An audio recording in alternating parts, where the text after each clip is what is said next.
Good morning, students. The topic that we will discuss today is tenses. One of the most important topic in English language.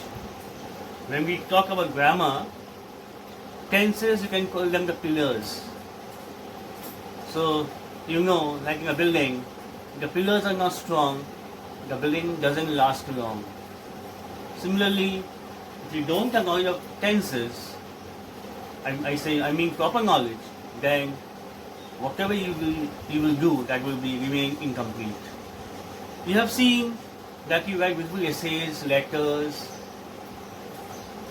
reports. Still, your expectation doesn't match your marks. What is the reason? The reason is that you have made some mistake in your tenses. You start with a different form of tense, and in the subsequent passages you go to a different tense, and this causes the deduction of marks. So without wasting any more time, I will go back to tenses. Now, some say there are 9 verb tenses, but if you include perfect continuous and future, we're going to form, it comes to 13. And if you take into account perfect, progressive tense and conditional tenses, it comes to 16. Now, the best way to understand tenses is to follow a timeline. So basically, today I will tell you about the 3 basic tense, that is past, present and future. Then I will discuss present tense and present continuous tense. Before I start, I'd like you to see this chart that I have made.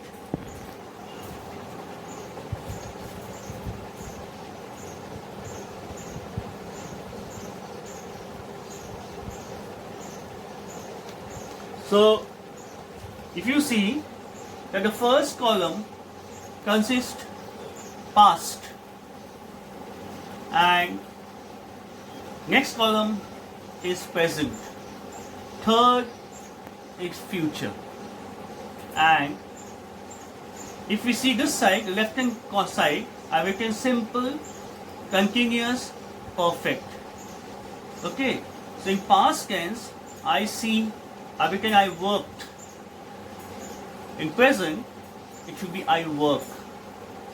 And in future, it will be I will work. Now, so what is the difference? In past, we add a ed. In present, it is just the verb, work, W-A-L-K. And in future, it is will work. We add will with the subject, followed by the verb. No. So what do you mean by present, past and future? Past means something that has gone away, that has passed. Like the year 2019, like the month March of 2020. Now we are in April, so this is the present. And future is the years and the days and the months to come. That is month of May, the year 2021. Clear? So, if I say, in simple tense, if I say I watch, that means something I and you do regularly. For instance, I watch TV every evening. I play with my friends every evening. In present continuous, I say I am watching. That means something I am doing in the present moment. Simple present and simple present continuous tense. So let me tell you when to use simple present tense. So students, I want you to make a note about the points I'm telling, followed by the example. So number one, in expressions in the immediate present. If I say the example, it is very hot. So this tense is talking about the present. So it is in simple present tense. Now let me give you a note that when a sentence starts with here or there, like here comes the captain of the football team. So this is a sentence in simple present tense.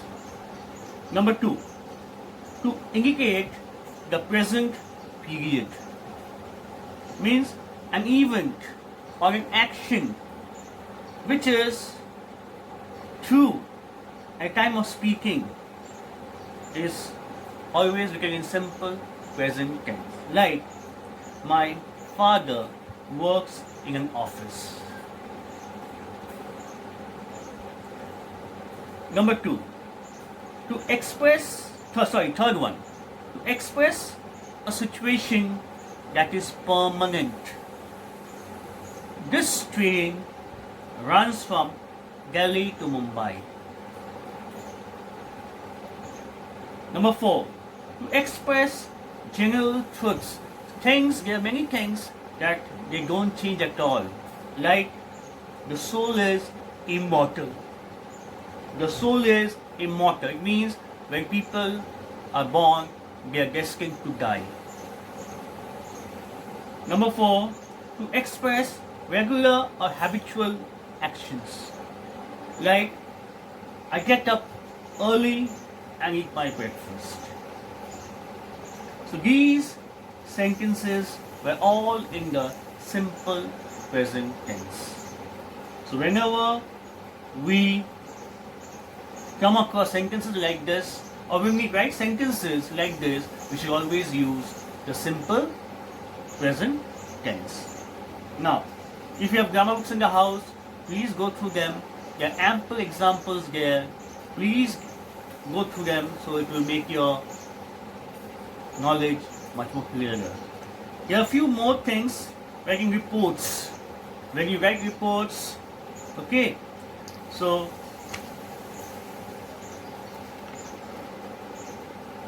like when you're reporting someone's speech, at some point in the past, recent past, we can use simple present tense. So these are the exceptions. Then when you're describing a drama,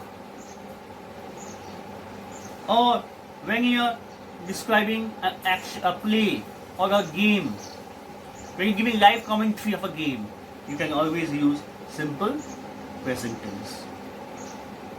When you're doing factual writing, like preparation of custard, you can use simple present tense.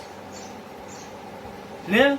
So in these cases, it is always right to use simple present tense.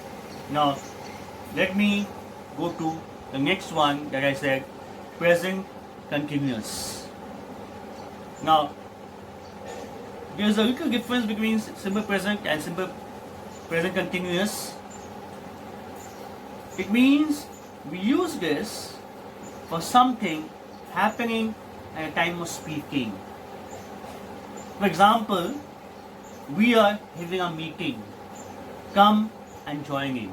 So we are having a meeting. So we say are having. So with the verb, we use the ing form.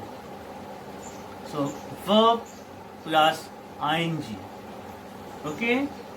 Then, to emphasize the present moment, like I am working as a teacher.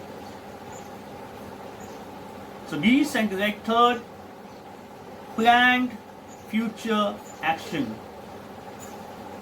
If we have planned something for the future, we can use present continuous tense. Like, we are going to have a debate next Saturday.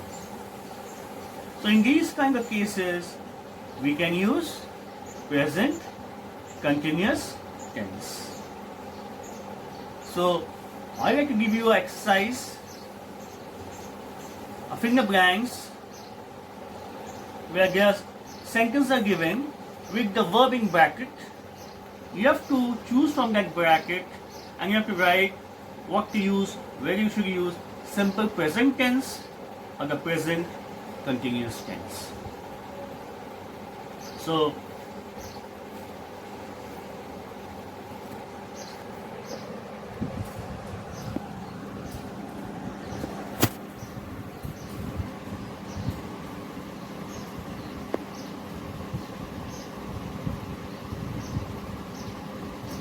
I hope it is clear now.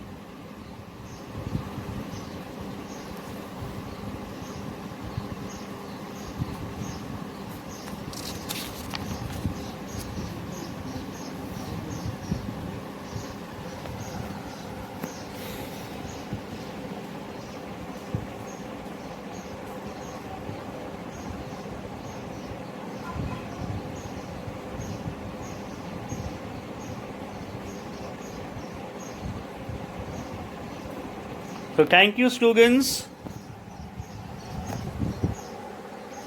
Thank you, students. Have a nice day. And we will do more tenses in the subsequent classes. Thank you.